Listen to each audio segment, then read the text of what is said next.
As a medical doctor, what were you supposed to do during, like, off war and during war? You are at peace during war, which means in armed forces medical services, we are daily at war. Did you ever go through a situation where I might die today? That the honor and the welfare and safety of your country comes first. Sacrificing your family is one of the biggest con of this profession. Families are never left ignored. Their safety, security, everything is ensured, and that is the peace that you carry with you.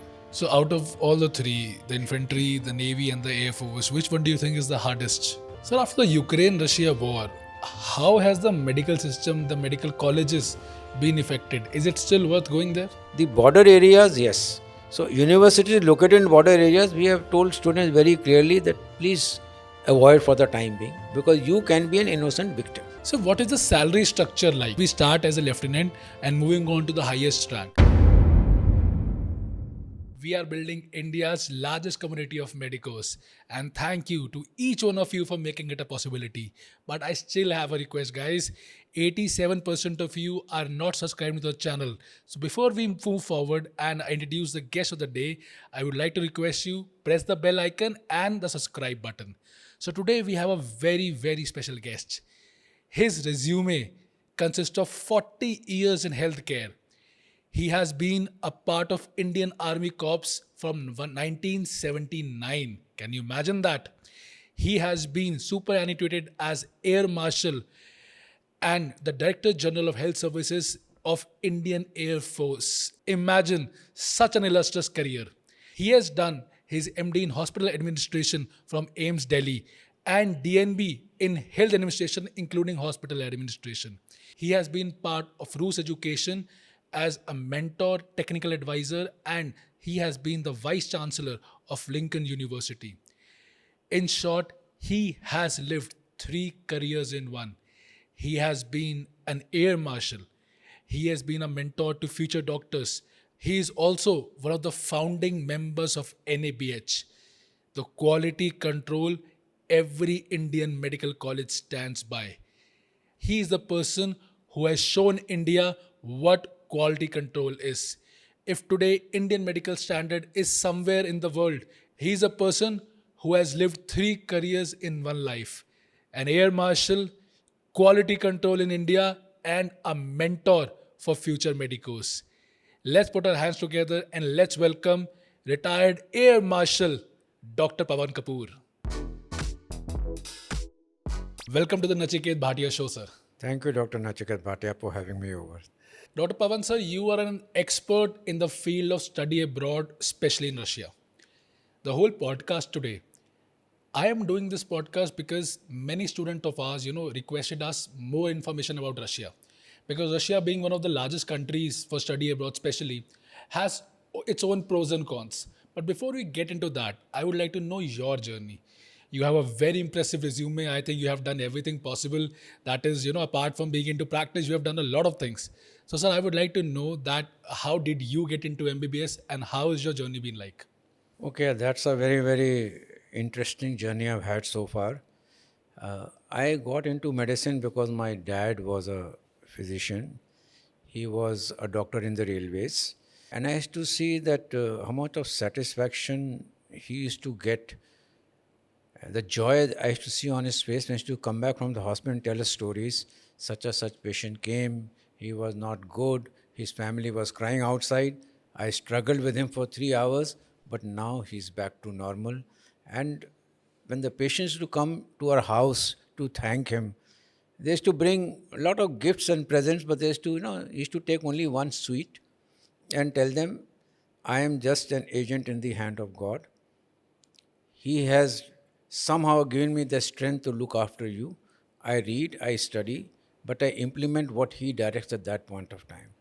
So I realized there's a spiritual link as well. And I was very young that time. So I thought the profession to be in is medicine. So I think right from class 5, I knew that I'm going to be a doctor. Now, when I was growing up, I suddenly was aware of the war situation, 65 war. I was a child in class 4, but it affected me. In 71 war, we used to read newspapers, stories about what our brave soldiers did. amongst all the odds, how we were led to liberate Bangladesh from the clutches of now Pakistan, earlier were West Pakistan. So that gave me a set patriotic viewpoint. So I was confused. I wanted to join armed forces also. I want to become a doctor also. So I had an opportunity to appear for Armed Forces Medical College examination, and I was very lucky and fortunate, and maybe God's blessings were there with me. I got selected the first time in 1974 and joined MBBS. So both my wishes of being in the armed forces and being a doctor got fulfilled by entering into the armed forces. And I don't think ever I will trade this for anything else. So this was a journey. I passed out in 79. I joined Army in 10th October 79 from the rank of a lieutenant.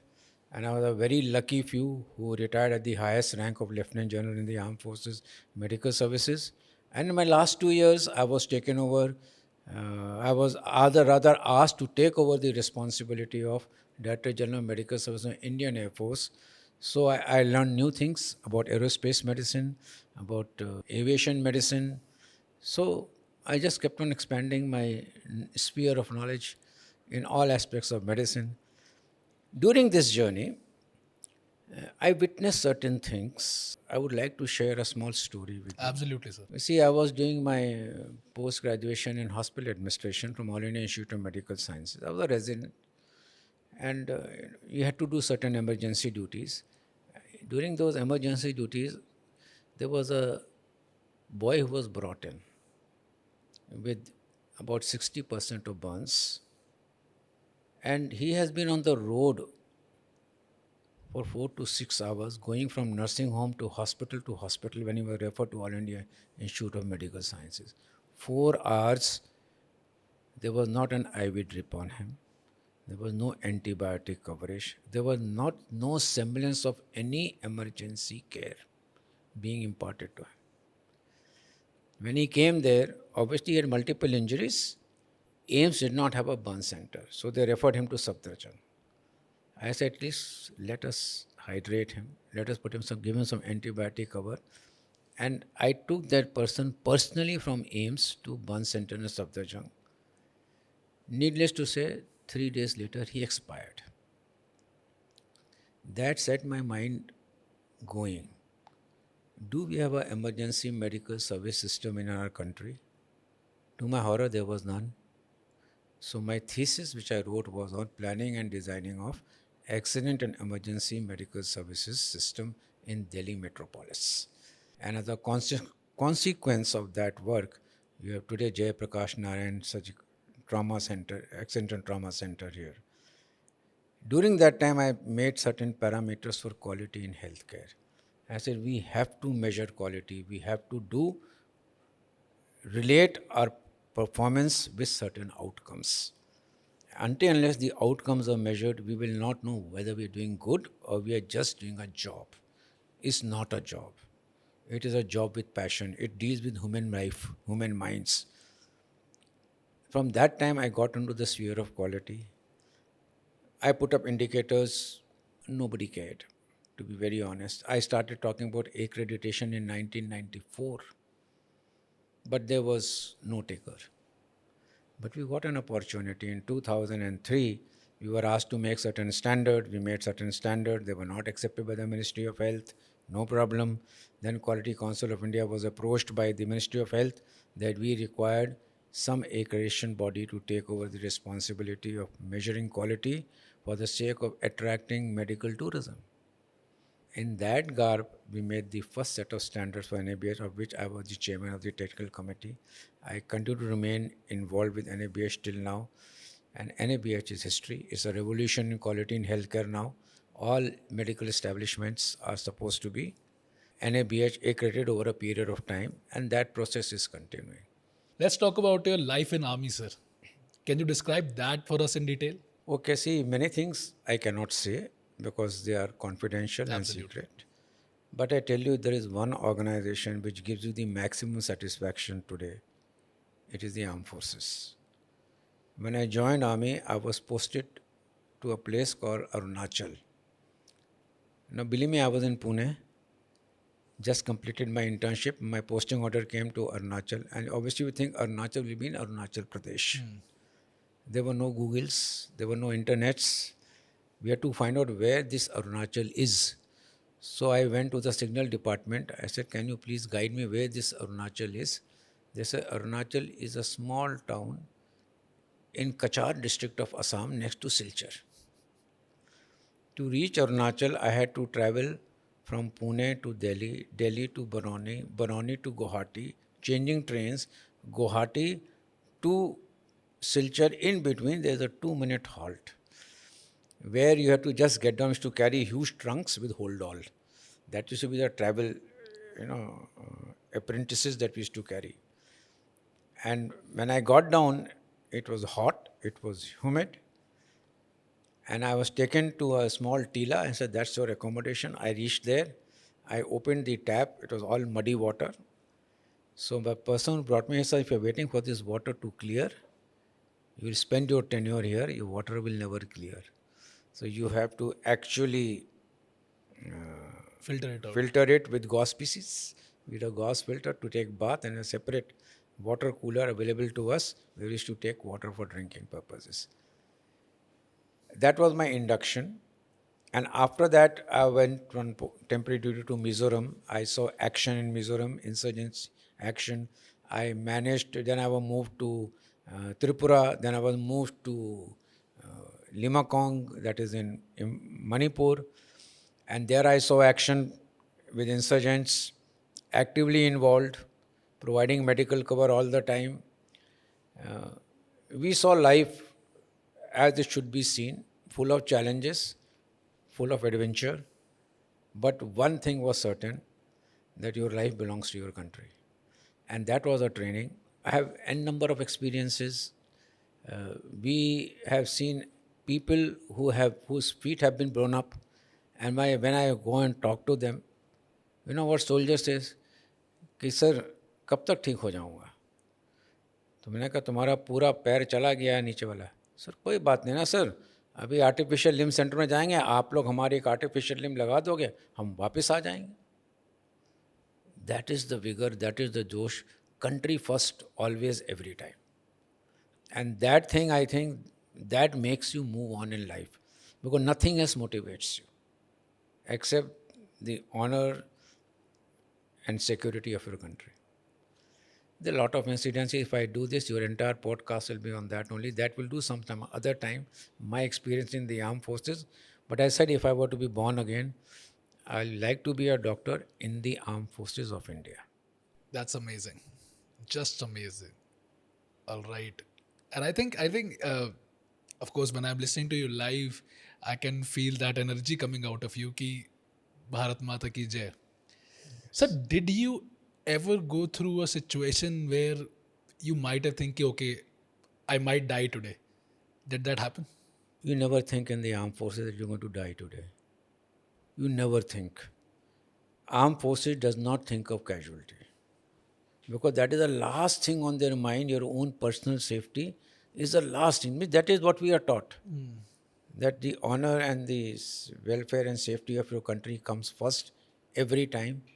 The safety and concern of your men come next. Your own safety and comfort come the last every time. So you are trained and ingrained like this. And you don't care because ultimately it's sort of a love affair with your own country. Country you treat as your own mother. It's your motherland. So whatever love you have got, you will never like any harm to come to your mother. So we say our country is a motherland, then no harm should come to it. So our safety doesn't matter. Actually, you must have read Maslow's need hierarchy theory, where you have got your safety concerns first, which is the lowest part of the pyramid. You have got, psychology, your basic needs, then safety needs, then social needs, then esteem, and then self-actualization. In our case, that pyramid is not like this. It is reversed. Our self-actualization needs are the maximum. You should be able to do what you have been trained and capable of doing. Safety is least concern of yours. It never occurred. I have evacuated patients when there were gunshots going around. I saw a young Sikh gentleman, captain, shot service commission officer being shot. I saw with the binoculars. I crawled, I picked him because nobody saw him. Picked him up, brought him amongst exchange of fire at the expense of my own safety. You think I should have got an award? I got a reprimand because my duty was not to leave my medical aid post. I was supposed to receive casualties there and take care of casualties. So I was called after this whole episode was over by the then brigade commander and told, your duty was not to evacuate casualties. His buddy would have evacuated him. You exceeded your charter of duties because if you were shot and there were other casualties, who would take care of them? So actually we never thought of security. We never think. And we are not afraid. So let's talk about your typical day. Like, what was your main KRA as a medical doctor? What were you supposed to do during, like, off war and during war? You see, we have one dictate. If you are at war during peace, you are at peace during war. Which means in armed forces medical services, we are daily at war. Daily. Because we keep on getting casualties, we keep on getting sick people. They are our people. They come to us with confidence that they are the people who will save me. They go to war, they go to fight because they know they have got a very effective medical echelon behind them. Even if they get injured and they get terribly wounded, if they reach the medical echelon, they will live. And that is what we continue to strive to do. Anybody who reaches us alive never dies. He remains alive. He may lose a limb, he may have some disabilities, but he will not lose his life. And that confidence we want to maintain. So we train everybody for combat medical support. Now, as a young medical officer, I was trained to take care of all emergencies, all combat medical support mechanisms were taught to me. I was given training and I implemented them. Wherever required, there was always an echelon-based coverage.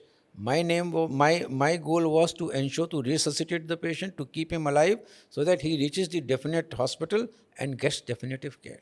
Now we call in the field damage control resuscitation and damage control surgery, no definitive surgeries. Only damage control so as to keep the person alive and safe. Rest, all definite surgery goes down to the rear, comes to Army Hospital, Research and Referral, Command Hospitals, gets treatment there. So typical there of ours is we start in the morning with a sick report.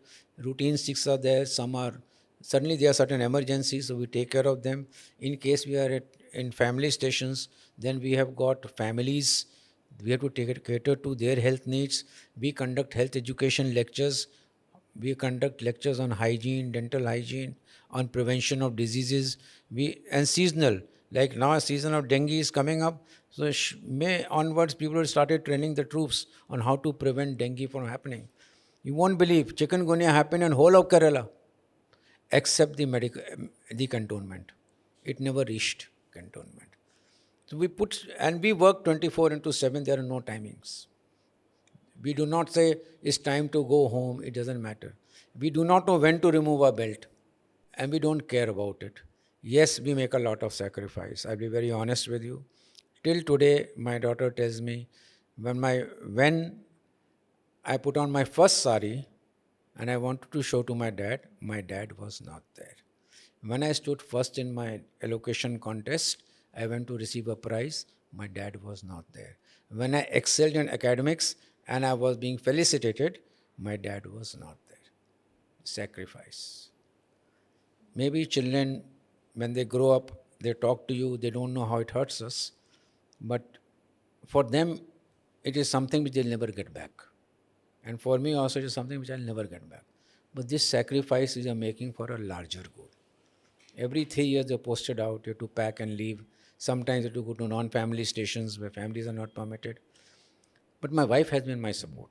And all lady wives of all armed forces people are their strength. Because they keep the house going when you are not present. So, would you say that sacrificing your family is one of the biggest, I would say, con of this profession? Yes. You see, family is the bedrock. And the families are taken care of. If I am not there, there are other people. So they are taking, it's a buddy-buddy sort of a arrangement. Families are never left ignored. Their safety, security, everything is ensured. and that is the peace that you carry with you. In cantonments, we have got separated family accommodations are made for the families. They stay there. They have proper security arrangements. Their everything is delivered at their footstep. They don't have to worry. There are school buses taking them to army public schools, dropping them back. So all their welfare measures are taken care of. So your children also learn to be independent very fast because they also understand that dad is not here, so we also have our responsibilities. Maybe they mature faster, they mature earlier, and they also become sensitive to the needs of the environment. So, as a doctor, did you also go through a physical training for the army? Yes, every time we have to undergo every year a battle physical efficiency test, what is called a battle fitness test. Every year, all of us have to go through and achieve at least a satisfactory rating in that. You also have to go undergo weapons training every year. Whichever type of means I have undergone weapons training on all types of rifles that were there in my time, starting from that 702 with SLRs, and now with carbine 9mm, then with your AK-47. We underwent training at every level. That you are not excused. You have an annual medical examination to ascertain your physical fitness. So, and you take pride that when you joined into the system, you were shape one.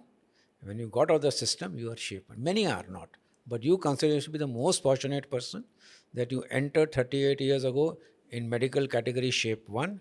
You are exiting 38 years ago later in medical category shape one. Sir, let's suppose you join as a doctor in the Indian Army. So, what is the lowest rank that you join, and what is the highest rank if you basically and give us a hierarchy here? Okay. The lowest rank that you join is during internship, they give you the rank of lieutenant. But if you join after internship, it is the rank of captain. Okay, so you do 1 year of internship, that is lieutenant, then you become a captain. After 5 years of captain, you automatically become a major. After becoming a major, around say 9 years of service, you become a lieutenant colonel, and then you wait for a selection promotion. So around 17 years of service, we become a colonel rank officer. That is a selection appointment. Those who do not get selected repeatedly, by the time there's a service limit or laid down about 25 years or so, you become a time scale colonel.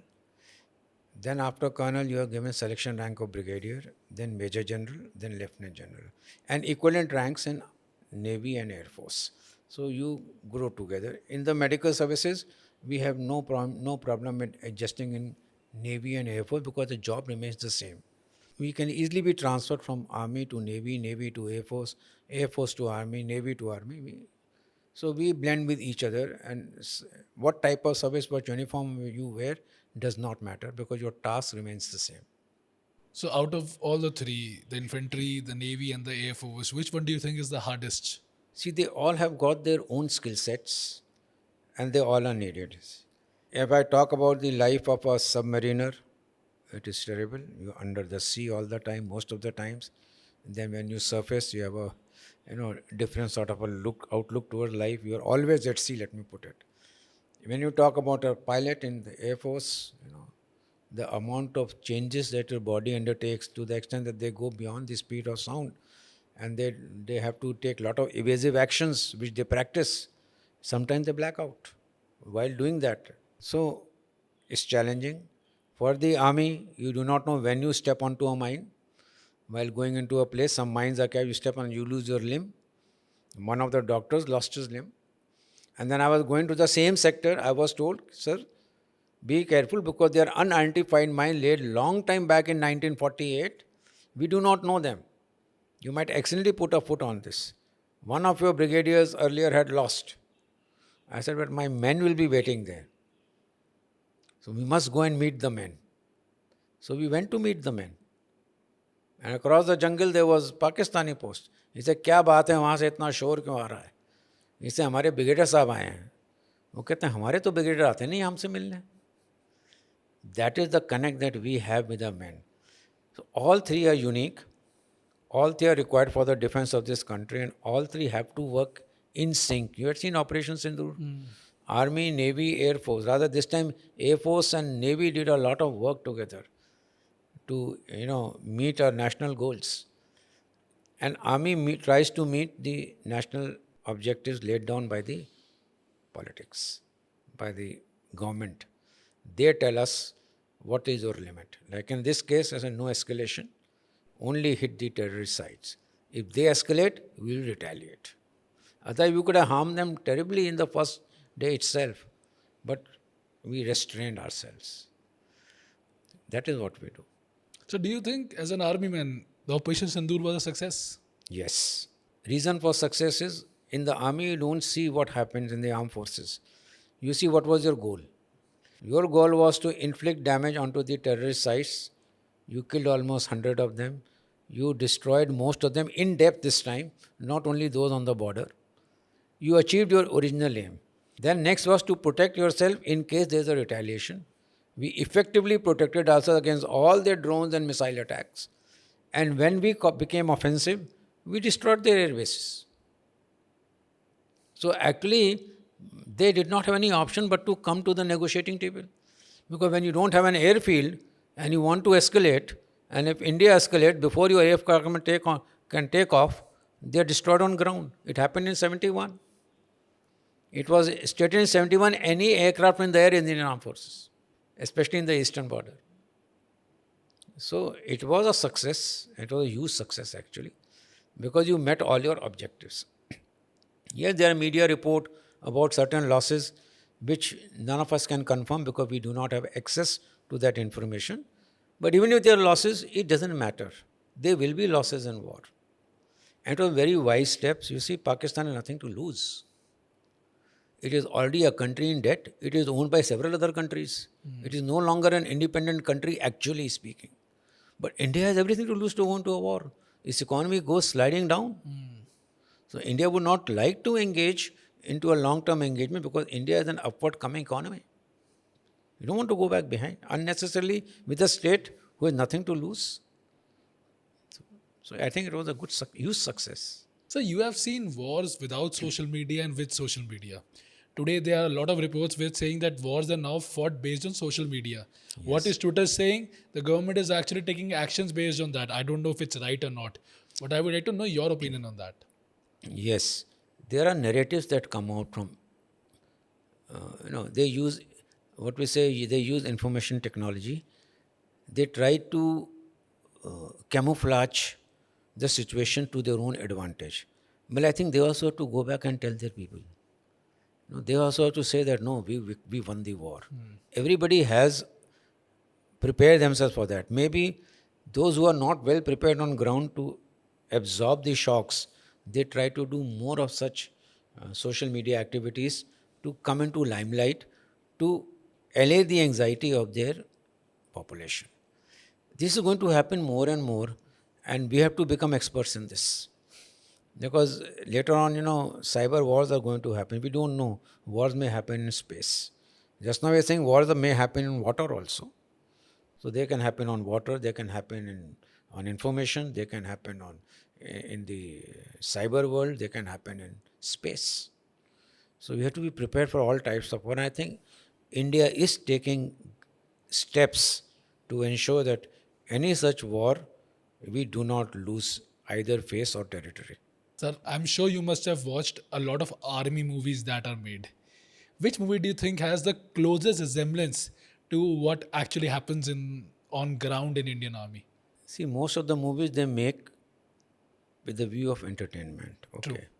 They put in a lot of things which probably may not have happened, or they tend to exaggerate to appeal to the population. We had Hakikat, which covered the 62 war with China. Okay, that was the one which strung the emotional chord of this country. We had that song by Lata Mangeshkar, Mere Watan Ke Logo, which made the Prime Minister cry. You see, these are instruments to appeal to the patriotic sentiments of the country. True. They may not actually truly represent what happened. We have captured Kargil war, we captured Uri, we have captured Balakot, we have captured everything. They tell you certain backgrounds. Many things are not revealed because they are of national security importance. They may be not revealed because they may publicly display our tactics and our strategies. So those are manipulated. They only try to say the content to reach to the masses and stir sentiments in them. So I'll say that nobody will closely represent any reality because they're not designed to represent that reality. We are just designed to instigate emotions in. It's designed to tell them this is what happened. They give them an overview of what happened. They try to give them certain emotional touch with the characters which have been played and try to inspire you and motivate you to have that patriotic feeling inculcated within yourself. So they have to put in something extra, some other additional design features. They cannot reveal the entire tactics which actually were responsible for that successful operation. Because that is a tactical doctrine which remains confidential and secret as a lesson for future wars. That cannot be made public. So, yes, they try to represent reality. To a large extent, they succeed, and to a very large extent, they're able to succeed to reach out to the population and communicate the message that they want to communicate. All of them well made. Take border, it was also based upon real life incidents. Most of them are made on incidents which are correct, true. Outcomes are almost correct and true. Mechanisms may be slightly manipulated. True. In the Armed Forces Medical Services, we have got two cadres, short service commission officers and permanent commission officers. In the Armed Forces Medical Services, we have 7 years short service, extendable to 14 years of short service, at the end of which you get a lump sum payment, and that is your gratuity and everything, and you are bid goodbye with no other perks. There are other group which are permanent commission. If permanent commission wants to go on retirement, their limit is 20 years. You can apply for premature retirement. You can apply before that, but if you apply between 14 years to 20 years of service, you are not entitled to your pension. Right? And they are released not because you are wanting it, because your circumstances are more important than your service to us. Supposing you have deficiencies in that particular specialty and we cannot spare you, we do not spare you. And this is approved by the Government of India. We send your application saying not recommended for these reasons, but final decision is taken by the Government of India, okay, not recommended. But there are people who leave before 20 years, they don't get their pension. People who leave after 20 years, they are entitled to full pension, provided their thing has been sanctioned by the Government of India. Now, after 20 years of service, there are officers who have said that I have got very compelling domestic circumstances because of which I cannot continue in service because I get dislocated every 3 to 4 years, but my presence here in my home station is essential for my family. Under those circumstances, they are released, but he gives a clause and an undertaking that I am willing not to claim for my pension. You are allowed to leave. Normally, it is very, very rare that somebody who goes after 20 years of service does not carry his pension with him. Because after 20 years of service, it is pensionable. So what you actually say is VRS, Voluntary Retirement Service, we call it as premature retirement. You get all your benefits of services. In addition, if you're retiring after 20 years, you get your benefit of your pension as well. So, what is the salary structure like, and what are the benefits that we are talking about? Let's suppose we start as a lieutenant and moving on to the highest rank. What are the salary structures and the benefits that keeps coming with the new rank? Okay, you see, you have got a salary structure which is laid down as per the pay bands as given by the Government of India for everyone. Like for the armed forces, there's a pay band, and in that pay band you progress every year based upon your rank attained. Normally, everybody attains the rank of colonel time scale. Okay, in a time period of time, you attain the rank of colonel time scale. So your salary continues to rise to that level. After that, the process is based upon the pay commission. The pay commission recommends various bands of pays as the basic pay. In that, along with that basic pay, you get dearness allowance every year based upon the government policy. It may be 3% every 6 months, 4% based upon the wholesale price index. You get your transport allowance if you are using your own transport to come from your residence to office and office to residence. You get certain subsidized electricity bills, and In our time earlier on, we used to get free rations as well. Now you get ration allowances. Okay. Now all these things are clubbed together. When I joined the Armed Forces Medical Services, I used to get 900 rupees per month. When I retired from the Armed Forces as a Lieutenant General, I used to get 2,37,500 rupees per month as per the pay commission recommendation. Now there's 8th pay commission is coming, so they have a fitment factor, they multiplying factor, they multiply with that and your pay increases. At entry level today, you are almost assured of around 80,000 to 1,20,000 as your salary. And as on date when you retire, this is as a joining at the time of a lieutenant or a captain. As you go up the ladder, the present pay scale gives you 2,37,500. That is the upper limit. You cannot draw more than that. You are allowed non-practicing allowance in the armed forces, but this non-practicing allowance over a period of time keeps on decreasing because there is a upper cap limit.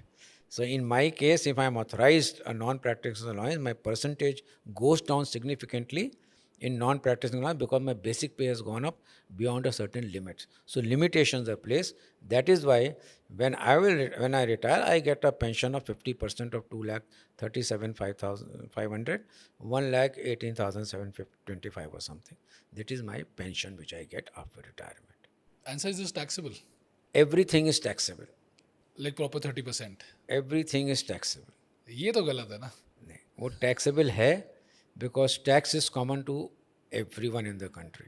But tax should not be there for army men. You're putting your lives out for every one of us. I fully agree with that, but this proposal has gone up several times. It has never been agreed to. And I think taxes should be paid because the country runs on taxes. All your public facilities. I mean, defense is an expenditure, let us face it. It is not an investment in direct terms in return on money.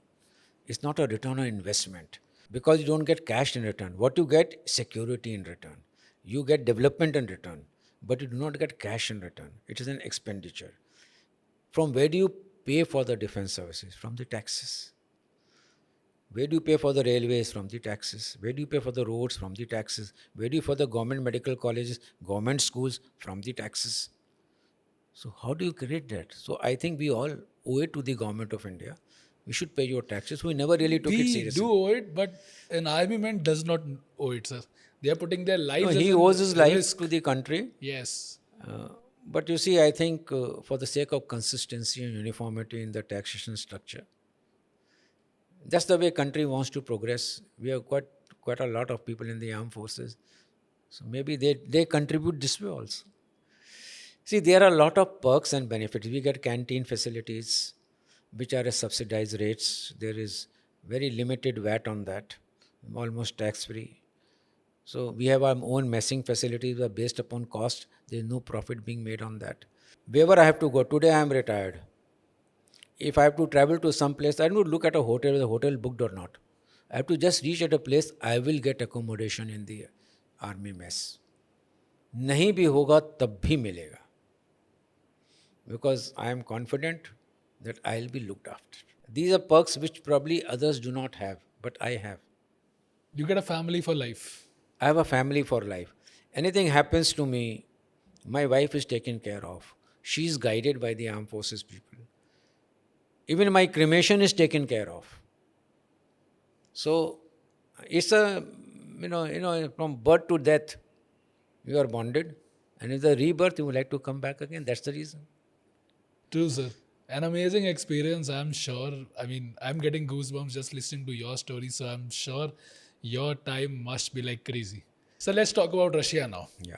You've devoted quite an amount of your life in sending students to Russia. So I'm going to ask you some detailed question, all the controversies, because students need to know the truth. So Russia as a country, you have been working there. Why do you think that parents should send their 17 to 18-year-old kids to Russia, a country which is now on the progressive scale, but used to be very cold, not English, and a lot of problems? Why a student should consider Russia for now? You see, in our country, we have got a lot of medical aspirants. And like Prime Minister said, heal by India, heal for India, both. Okay. If you want to heal by India, and if whole this world is taken as a family, where the maximum manpower available is in our country. Many people aspire to become doctors. Currently, 1,18,000 seats approximately, around 780 medical colleges in this country. 24 odd lakh people appear for NEET. Let's say 24 lakhs are not serious. Out of that, let's say only 12 lakh are serious and 12 lakh qualify. You get 1,18,000 seats, some of them in private medical colleges which are not affordable at all. Where does he go? He has to look at options abroad. Now, why Russia I consider as a better option? Because how did I come into this place? Because the ex-foreign minister, Honorable Srimati Shushma, she told me that why don't we look at quality of medical education abroad? Inside to hamare paas, we have everything. What about outside the country? So that's how I started thinking about it, and that's how I joined Rus Education, because that was the maximum provider of students to Russia. So let us see 7%, 5% FMG pass rate. Why are people going there? So let us study why they are going there. First thing I found was that most of the universities, they are government universities. They are accredited universities. They are listed in the World Directory of Medical Schools. They are also recognized by the Additional Commission for Foreign Medical Graduate in USA, recognized by Medical Council of Canada. Kuch to hoga. Something there, universities are providing some quality of education there to get certified by so many people. Secondly, affordability. Now, if a person who has secured 550 marks in India is going to pay 30 to 40 lakhs a year to get his medical education in India, he does not have the funds. Should he stay behind? So, where should he go? Russia has always been, in addition to all this, apart from affordable and accredited universities, it has also been very friendly to our country. You see, most of our defense is based upon Russia. And I have grown up with Russian tanks, with Russian aircrafts, with Russian submarines, and Russian missiles. And they are trustworthy. They have never let us down in any war. They have always been standing beside you. So, friendly country, they do not ridicule us. They do not discriminate against us. They sometimes follow the same festivals as us. I mean, they celebrate Holi, but with a different name. They also celebrate Christmas. They celebrate our festivals. They see our movies. Raj Kapoor is still famous. When I first went to Russia, they heard my name Kapoor. Said, do you belong to Raj Kapoor family? Such is the thing. And when you cross a road in Russia, somebody will come and say you are crossing it wrongly. He will come and help you to cross the road. Do it in any other Western country. These bloody Indians. But they never tell you this. They catch you by your hand and make you cross. Cultural, amalgamation, friendship. All these factors, therefore, make Russia a very attractive destination. It also helps them because their universities, after they split into so many nation states, their university was requiring international students to keep themselves afloat. And India was one of the countries which are very much inclined. So they started sending people. One of my professors in AIIMS was a pass out from Tver State Medical University. A professor in AIIMS. So I felt that let's go to a friendly country and see there. They will probably listen to you what to implement and what not to implement and improve the quality. We went to several universities. I went to several universities.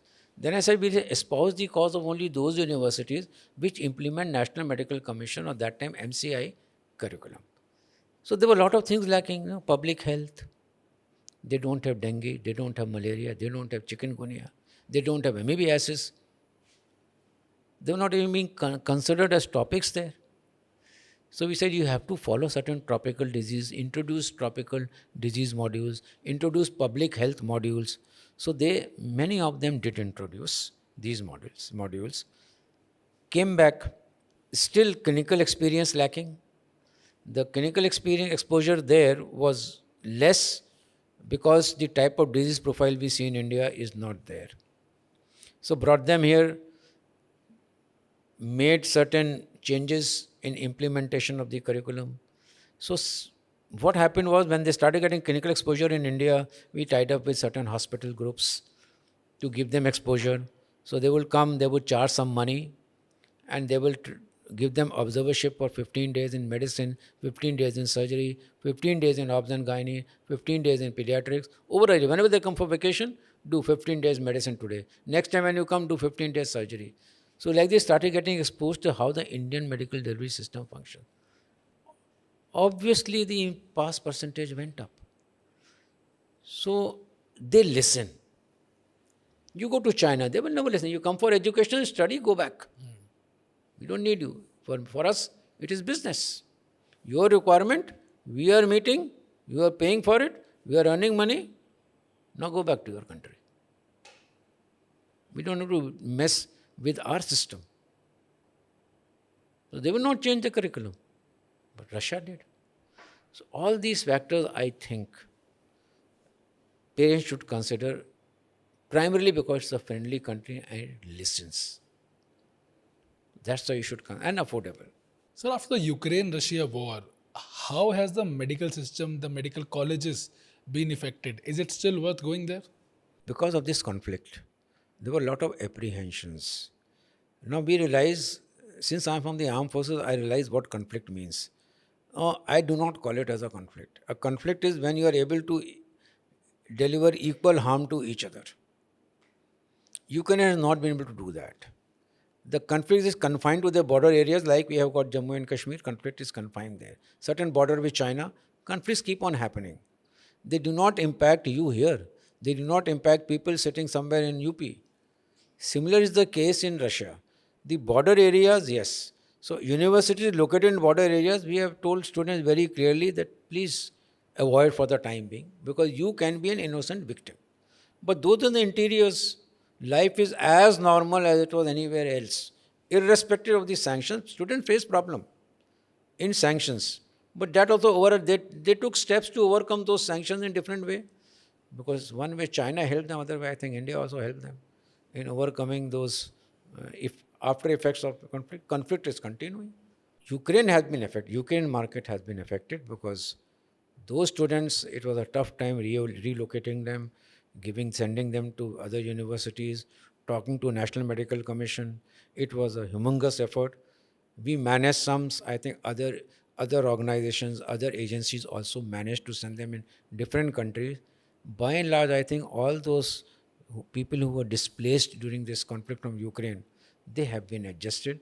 Government has been very, very supportive, let me tell you this. We have all tendency to curse them and curse National Medical Commission, many things, but we must give it to them. They made things easier for them. They made certain changes in their rule position to absorb all these displaced students and allowed them to be transferred to other countries, allowed more online courses with an increase in internship duration. So I think they got the support. In Russia, at present, in the universities, actually, students are safe. They have no problem. We make them talk to each other. And when they go there, they say, "Pata hi nahi chal raha, there is a conflict in Ukraine." It's just like you never come to know what is happening in J&K. It keeps happening on a daily basis. That's what's happening in Russia. So if the government believes so much in accreditation, so much in quality control, why is stuff happening in Russian universities which is beyond our control, beyond anybody's control? Bashkir University, for example, the college took up like 1,200 students and now it has to expel over 500 students. Why are incidences like these happening?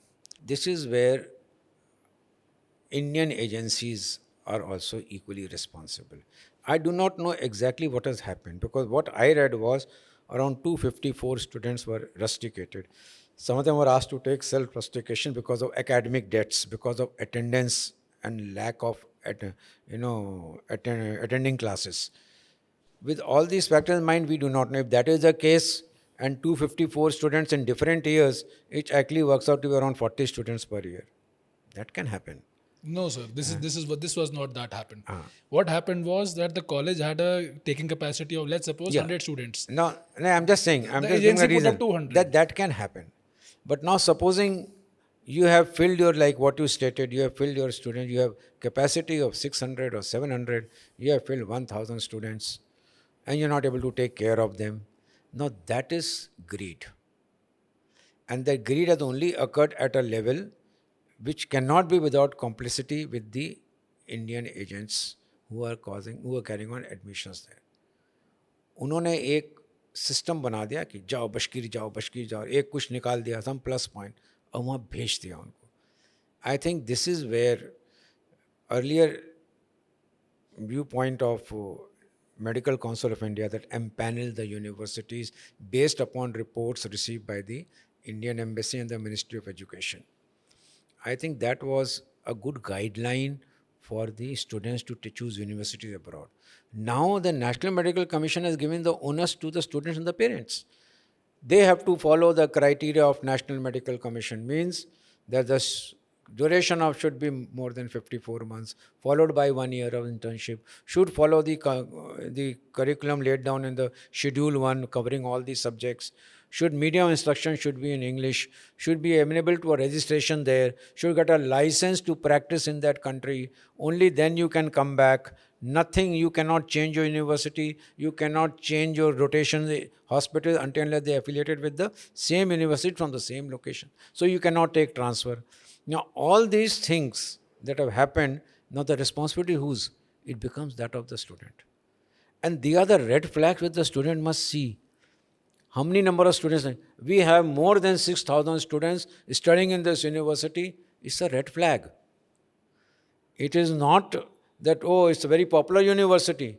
Means they are admitting more than required. Tomorrow I will be sent back. So if you are saying I have got every year 500, 600 students studying there, okay, that is all right. But every year 1,000 students, more than 6,000 students in one university. Like I am telling you, I have been here. At any point of time in 5 universities, I have got 6,000 students studying. In 5 universities, at any point of time. So I think somewhere down the line, the officials in the Indian Embassy in Russia should also be keeping a note of these factors. Ultimately, the hard-earned money of our people is being misused for meeting somebody else's, let's say, business greed. It's not education is a business, but it is business greed. But sir, why? My biggest question to you is, sir, why is not government taking a stand against the university and that agency? Yes. They can ban both. I mean, I think if the contractor has done something, understood that he's a businessman, he has done something. But the university has also admitted the over students. See, until unless government has a system. Since I am from the government, so I'll tell you what the government system. It does not react to newspaper stories. I am very sure the Ministry of Health and Family Welfare would have written to the Indian Embassy to look into this case and investigate, find out the truth. They will have to take views from the Indian Embassy. It takes time because there are bureaucratic delays in this. Once the Indian Embassy responds to them and says, this is the number of students who have come here, these are the agencies that provided the students, then when they inform here, then I am very confident that they have taken action against certain universities in other locations. They will take action, but this action gets delayed. My only hope is that if there is some element, because they have to find out truth. What we call is principles of natural justice. You have heard one party, now you must make arrangements to hear the other party by whatever mechanisms that the government has put in place. Once they get into place and they find there is some element of truth in this, whatever is said, then they initiate action. They will say, no, okay, though they will not say ban but this university. They will say those choosing this university must look into this as a risk factor before they choose this. Because they have no authority to blacklist anybody. They have authority to say choose with care. So they will say that. But isn't NMC accreditation required for Indian students to actually go and study there? See, We can't go and study in any NMC non-accredited university now. NMC has stopped accrediting or empanel. Earlier on, MCI used to empanel. NMC has said we cannot empanel because we don't have the wherewithals to reach out to all the universities across the globe and try to find out whether they meet our requirements or not. So it's all based on complete marketing of the university now. Yes. How the university markets itself, how the university approaches the Indian embassy, the Ministry of Education, Ministry of Health in that country. Based upon that, the recommendation comes to National Medical MCI. MCI is to empanel it based upon this information. MCI cannot go and inspect other universities. They're not authorized to. You cannot go to another country and start inspecting. So they will get this information and panel. NMC found that this is a flawed technique because this means those who have good marketing capabilities, they'll be able to be empaneled, and later on MCI and NMC will get bad reputation because they have empaneled. They cannot say no to those students. So they very cleverly shifted the onus of responsibility from their back to the back of the students and parents. So now the students and parents to see NMC has got these 7 points, whether the university meets those points or not. And whether the university is recognized by NMC or not, it doesn't matter now. It doesn't matter. It has to meet those criteria. That's it. That's it. So basically, the student can go and study anywhere. He just needs to come back, give the FMG exam. Yes. So isn't that government taking up all its responsibilities away from the foreign students? You see, they have actually said, my monkey is on your back now. In effect, that is what has been said, because they could not find a very nice, very uniform way of saying or deciphering whether this university is fit for our students or not, because there is no way to go and check. So they were empaneling, they were apprehensive that this empanelment, we might empanel wrong universities and then bring wrong people into our system, because we have erred at that point of time due to inputs available which are not correct. That's why they introduced this NMC regulations of 2021. And it went to the court of law. The Supreme Court also said, yes, you have to follow these criteria. So the onus has now become on the parents.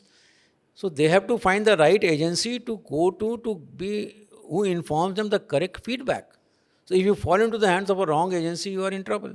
So that is why I tell all the parents, whosoever tells you anything, listen.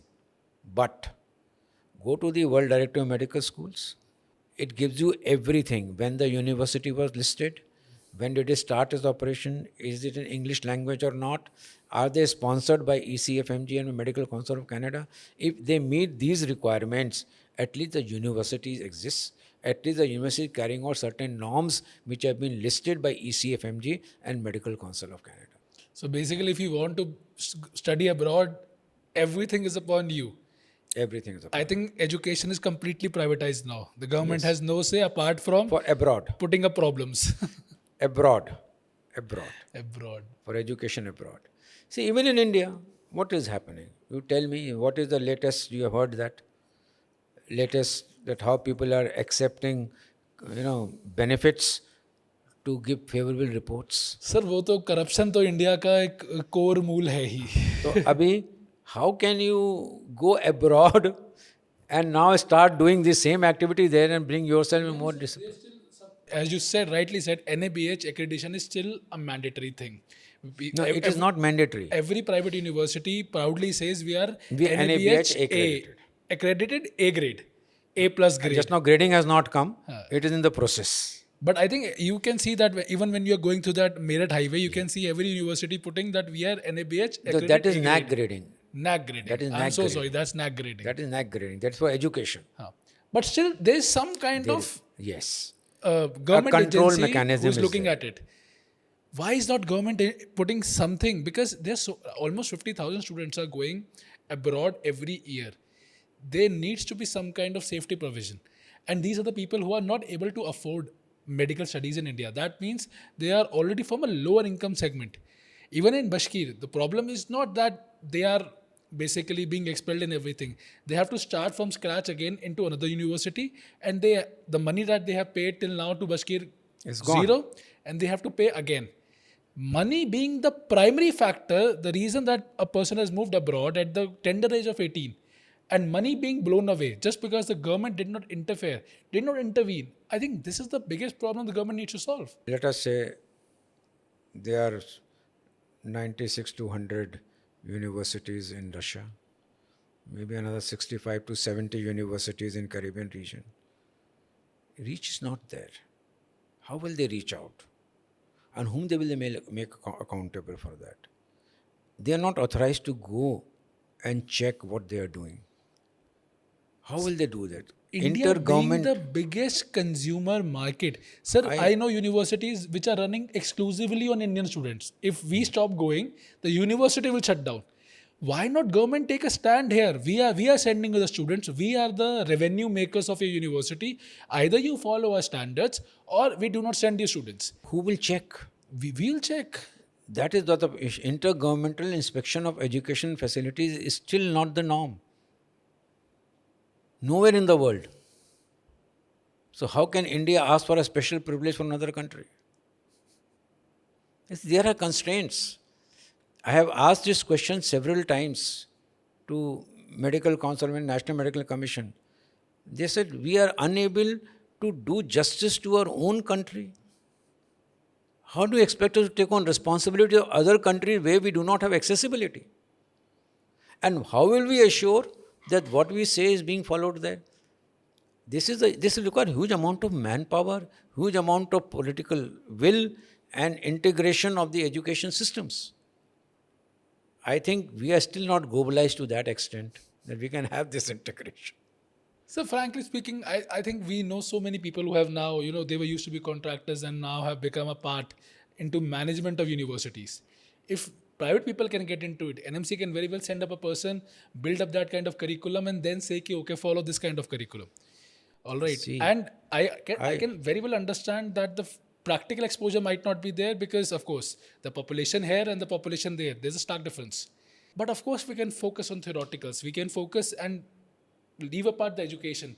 Again, we can focus on how many students, how rightly university is taking our students. Because if something like Bashkir happens again, almost 300 to 400 students have lost a lot of money. I agree with you. You see, instead of, we can make it a phase-wise manner. Let them recognize agencies, organizations for admissions who will ensure that certain aspects of the university are covered. In case those are not covered, those agencies will be blacklisted.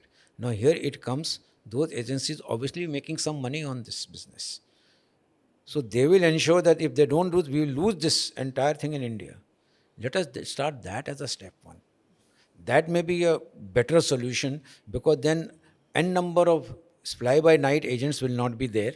There will be proper organizations who will be able to brief and guide the students correctly. See, in our case, what we do, our counselors tell them A to Z, everything of the university. It's their decision which university they should choose. They tell them the pros and cons. There are universities which have approached us, to be very honest. I will not name them. They have approached at a very low cost. And when we saw, they were not even listed in World Directory of Medical Schools. So we told our counselors, please, it's cheap university. People are putting inquiry. We went to the university. They said, okay, you admit so much, we will give you so much commission per admission. This is the business. But when you find that the quality of university, medical education is not being monitored by anybody, it's a self-styled university. So then we said, sorry. So you have organizations who will look after the interest of the child and let the government of India recognize certain consultants based upon their contribution and put some restrictions on them. Now they are losing business. They will ensure that such things do not happen. Let's start that as the first step. Regulate those who send children abroad. So what you are doing is what I'm expecting the government to do.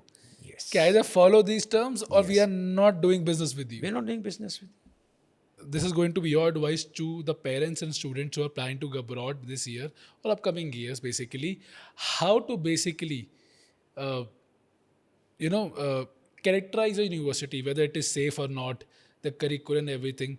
What are the tips that you would give to a new student going abroad? How to make themselves and their money safe?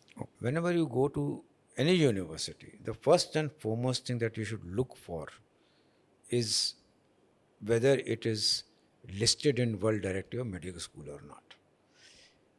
Listing is one part. Secondly, look into those tabs that come with that university.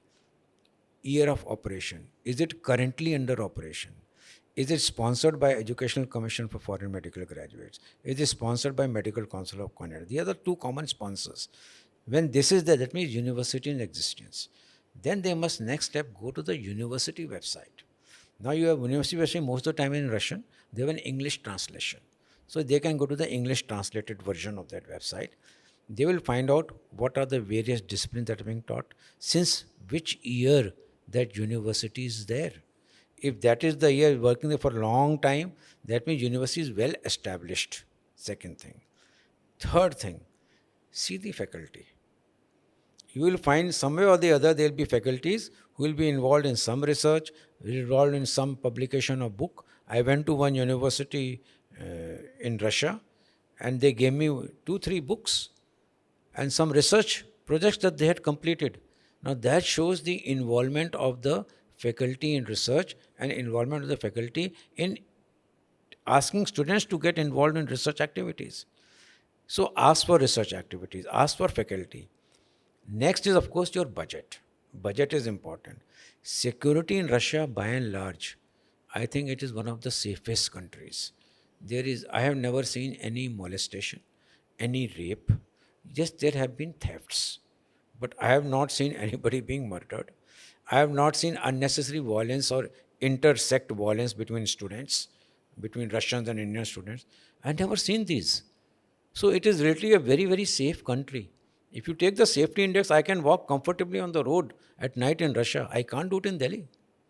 So I take road safety index as your capability to walk at night. True, very true.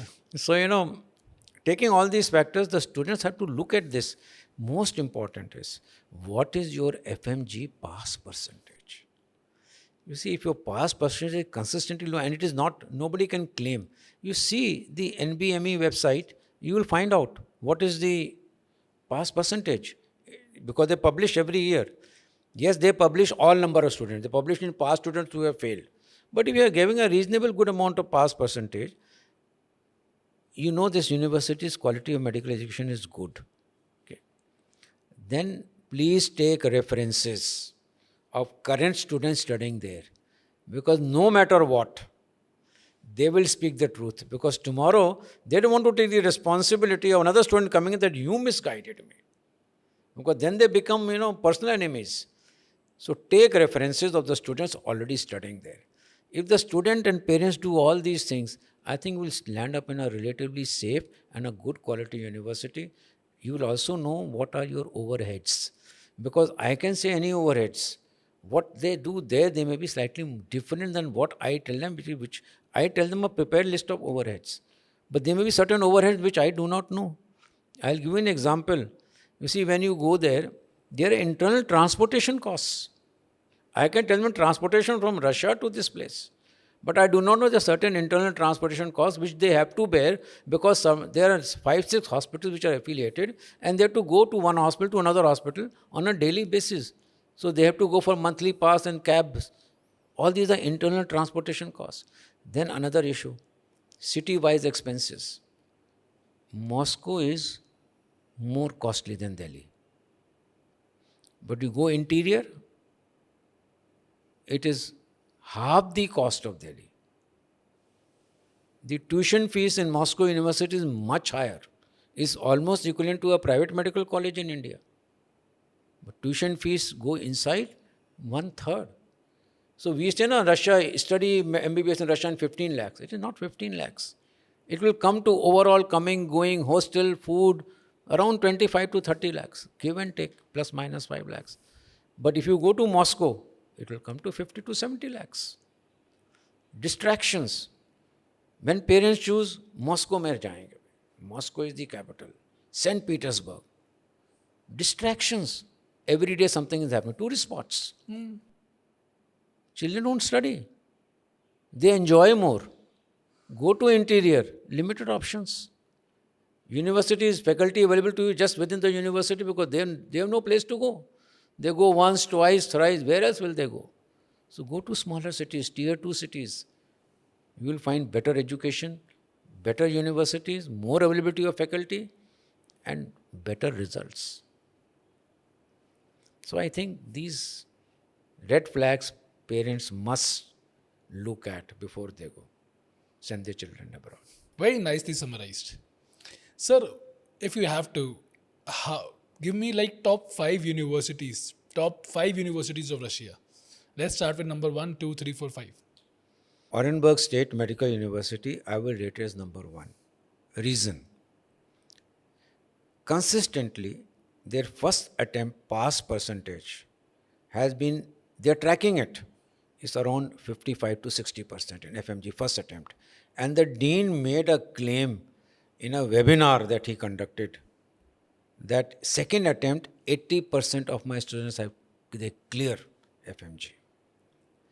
And he also made a statement, this 20% will never clear. Okay, that's an honest statement. That's an honest statement. Second university, especially for girls, I prefer Palm State Medical University. I visited that university. Excellent clinical faculty, excellent hospitals and clinical departments. They give a tinge of robotics. They teach you robotics because Perm is a robotic city of Russia. Future of medical science is robotics. Basics they teach you. Advanced you can learn on your own if you are interested during your weekends and off time, off hours. You can ask and they will teach you. So that is my second one. Third one, I know parents are, which is long-standing, university where parents have gone. My own professor was from that university. I've got friends. Presently, they are now CEOs of Wokart group of hospitals. They are there and they go every year for their get-together to Air State Medical University because it is not in Moscow, yet close enough to Moscow, about 2.5 to 3 hours drive. There's a university in a very beautiful city called Yoshkar-Ola. It is called Mari State University. It's not a medical university. It is a Mari State University where medicine is one of the subjects that are taught. It is cheap, cost effective. Its pass percentage around 35 to 40%. But you're looking at a cost effective, good quality where the staff and faculty are very much students friendly and student oriented. I would like to do this. There are a lot of good universities in Moscow. I must be very frank. 5, 6 very good universities in Moscow. You stay there, you land up spending 70, 75 lakhs. Only for the sake of affordability. If you have to do that, please do it in India. You've got good private medical colleges in India who will give you that education for that much amount of money. So let's talk about the costing. You discussed that, Moscow and Delhi are the same. So if we have to basically, let's segregate the whole cost component, like for example, hostel fees, food fees, SIM cards, travel. What is the basic costing like in Moscow? Okay, see, in Moscow, I'll tell you, the cost of accommodation is higher. The tuition fees is higher for students. Let's leave out tuition fees. Let's talk of only cost of living cost. On an average, cost of living cost is almost near to twice that of Delhi. Because Moscow is not only a metropolitan city, it is a tourist spot and the capital of the country. Accommodation costs will cost you around 10 to 15,000 rupees per month on a shared basis. Cost of all your food items will be almost double than what you get. Maybe milk may be almost same, but most of the grocery items will be double. Whatever you're getting in Delhi today, it will be almost double there. Cost of transportation will be high because it is a tourist city. So everybody will like to earn more money. And everybody is taken as a foreigner, not necessarily a student. So the cost of transportation is higher. When you put all these costs together, it is costlier than Delhi. This is in Moscow. Same thing is slightly higher in St. Petersburg. Slightly higher. In St. Petersburg. But when you go to interior. So like name a city where you think we can get a Moscow or St. Petersburg kind of living, but at half the costs. You can have good quality living, but not that type of life, sorry. Moscow and St. Petersburg is something like the Manhattan in US. Okay, when you go to the Red Square, it's like Manhattan of US. For example, if I give a reference, is basically if I talk about Mumbai and Pune. So Pune is now a developing city. You can get a lot of Mumbai-like lifestyle. Not the same, of course, but like 80-90% same. And the costing is still very, very less. If I just talk about a flat in Mumbai or a flat in Pune, it's almost 1/10 in Pune. So in that manner, if a student is now, let's now focus on the fact that Moscow has a higher living cost. What is the second option? Second option is go interior. I will not say tier 1 city, it will be same. But you go to tier 2 city, you will not get the life of Moscow. You will not get. Okay. So it's a stark difference in the living. It's a very, quality of life is different. Engagement is different. Attractions are too many. Like I will talk say about Orenburg. It will be almost 5 to 6,000 rupees accommodation. Food is much less. I have seen students paying $1,500 for 1 year for their food. This is, I cannot say I can pay this much money in Delhi for my food.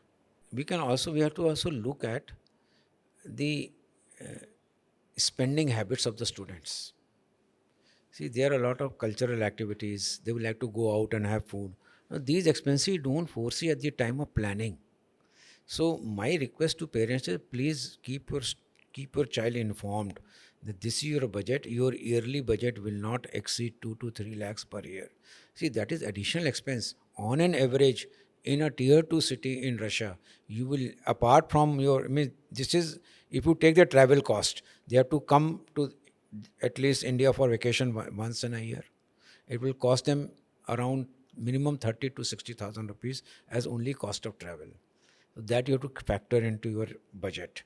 Second is, you have to pay them for their food. So even if I take $1,500 for food, that roughly works out to be almost 12 to 1,20,000 rupees something for them to cater for that. Another 15-25,000 rupees a year for the books. You will get books there, but you like to have your own books.